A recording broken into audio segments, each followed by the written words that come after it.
sixth form leavers lack is that initial validation of what you can actually do, of your experience. So it's difficult to actually get that initial experience, and what Splash and Neighbours in Poplar, I guess, were able to give me was the chance to actually demonstrate what I can do officially and get a reference as well out of it, 2 references actually. Fantastic, isn't it? References are very important nowadays. Yeah. Alima really has to tell you about the Gullion project, because you know you're still, it now shows what you can go on and do about building 4 estates on either side of East India Dock Road together. It's a hugely important project for the next probably year or 2. Before I ask her, let me take another call. Okay. Hello, assalamu alaikum. Walaikum salam. Hi, Sister Christine. Hi, Nazma, Alima. Hi. And who is this? It's Leader. Hi. Yes, please. Do you have a question or a comment?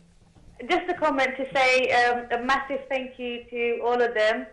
I mean, I've been a youth worker for 7 years. I saw the support the organisation gave to the young lads and how they encouraged them to attend youth provisions and stay out of trouble. Okay. And I mean, they're a wicked team to work with, and they're all really lovely. Thank you. And do you enjoy working with Splash? I loved 7 years I was there. I've loved every minute of it. I mean, I used to run my own youth club with one of my colleagues, Raju. Yeah. So yes, I loved it. Brilliant. Thank you very much for your call. Thank you. Thank you. Thank you. Alima, tell us about the project.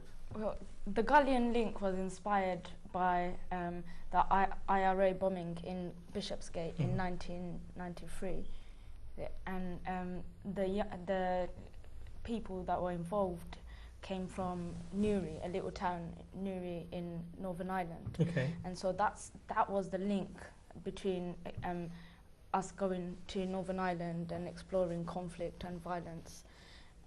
And you went to Northern Ireland?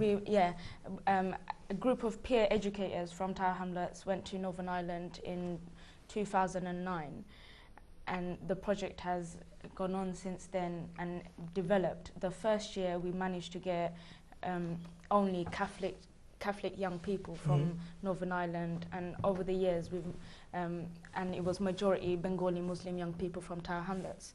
But over the last 4 years, we've developed the project in bringing together the Catholic and Protestant side from Northern Ireland, as well as young people from all different races and when you do bring them together, what is it you do? We train them in conflict management and mediation, as well as being confident. These are people we've never met before, yeah? So you're bringing them together from 2 parts of the, Yeah. Okay. And as my involvement, as my roots were with Splash, I grew up with Splash, and it's, especially, I don't think, when we mention Splash, I do, place emphasis on the work Sister Christine does herself in the community, because if it wasn't for her, Splash wouldn't be as influential as it is. If it wasn't for Sister Christine waking up, about 5 in the morning and going to do what she, does for us, we wouldn't be here, and we wouldn't be such a multicultural community as we are now. And seeing all that work has made, it has inspired me. So when I did go on this exchange to Northern Ireland, I thought back and thought, how can it benefit my community, my immediate community, the young people that are growing up on the streets I grew up on, and especially with everything that's been going on now. We've got so many postcode wars, turf wars that are affecting our young people. Not only the young people, it's affecting the wider community. It's affecting the lives of the mothers, that are losing their sons, and the mother to murder and prison. It has a major impact on all of our lives, and it's important to be able to come back to Tower Hamlets with a project like this, where we can network and work together, bring young people together, in a positive way, and able to help them, use conflict in a positive way, where they don't have to use violence, they can use dialogue to interact with each other. Wow, fantastic. And she was telling me she's nervous. That was absolutely fantastic, you know. Because she's really passionate about That's brilliant. Thank you very much for that. Now, sister. And we had a St. Patrick's Day celebration. Now, you know, St. Patrick is Irish, isn't it? Yeah. And we had one, the last time we had it, we had Alima dressed up as a St. Patrick with the bishop's hat and the cloak. And I'm thinking, well, talk about multiculturalism, interfaith, you've got the whole lot there. And then we had and I was deputed to go and cook for the first time in my life a lamb stew. I'd never done it before. Wow. And they kept coming back for more, and it was a brilliant evening. It was a great evening, and we're planning one. We've already planned it for next March. That's a long weekend with lots of multicultural, and of course it's coming together. The kids in Newry have had to learn to live together, and we had a meeting recently in St. Matthias, and we heard from young people in Newry what they've had to cope with, you know, the violence, the extreme violence they've grown up with. And the same, it's unfortunately sad that it's been something similar in parts of Tower Hamlets. So if we can bring the whole lot together and learn from each other, if one group can do it, another group can do it. And it's just such positive. Sister, if I remember correctly, a few years back, you sent some young people from Poplar to America. Didn't you? And we supported it from Canary Wharf. Yes. That was the 400th anniversary, I think, of the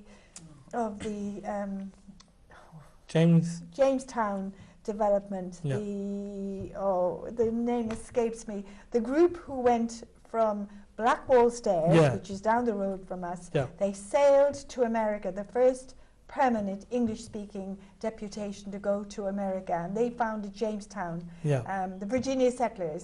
And out of that, we had David, whom someone has mentioned earlier, David Bratby, who set up an art project.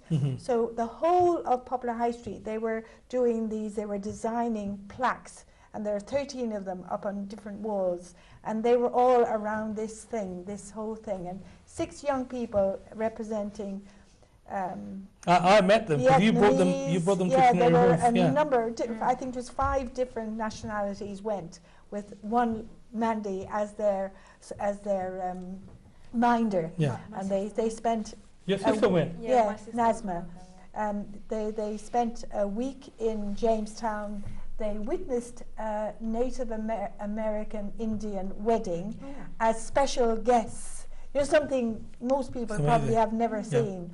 They had a fantastic time. And you know, because it's so important to get out of Tower Hamlets and travel. That's why the Gullion project is so important, because they will be travelling out of their comfort zone and meeting other people and realising the world isn't Poplar. I love Poplar, but it isn't the world. Absolutely. It's not the whole world. It's just a little, you know, it's a little part. Okay, thank you very much, sister. Now, Martin, the reason I'm coming back to you again, because I believe you're going to be leaving us after the break. So I just want to get some more words from you. Now, you're working in the Citizen Advice Bureau now. Yes. Now, obviously, that's a very demanding role, because you get people coming to you with so many different issues and problems. What would you say is, one of the most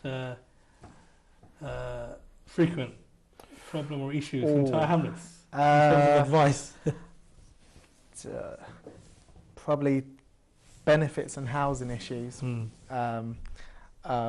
Probably the most common ones, and then lots of weird stuff, obviously. And but they're housing and benefits. Just because there's been a lot of changes to them that people aren't necessarily fully aware of, and a lot of cutbacks and stuff just not existing anymore. Some forms of help, like some free legal advice places closing down as well. Places like the Citizens Advice not getting as much funding as well, so they're not open as many days a week, where they would have been open 4 days a week, doing drop-in days. They're only the one in Tower Hamlets is only 2 days a week now. So where is it in Tower Hamlets now? It's not far from the mosque. It's on Greater X Street. Yeah, I know. Behind the Islamic Bank. Yeah, I know where it is. Yeah. So the issue there is that there's the same, if not more of a demand. More of a demand for free legal advice, and there's less days it's actually being done on. Yeah. So what's happening is, although they can only see roughly about 30 people on a Monday and a Wednesday, you're quite easily seeing maybe 20, 25 people getting turned away, which is where, you know, stuff like Splash comes into it, though. Yeah, because we spoke about it last week, and Martin's going to help us. Really? Yeah. We'll come and do an we advice? have a Splash advice session on a Thursday afternoon, but yeah, we could do more, way more. Because I think a lot of people are frustrated and they don't think that local community centre would have a benefit advice. Okay. So Martin works in Whitechapel and he gets clients from E14. So what Martin is now going to do is introduce people to come to E14. Yeah, take a little bit of the strain off of the citizens' advice, but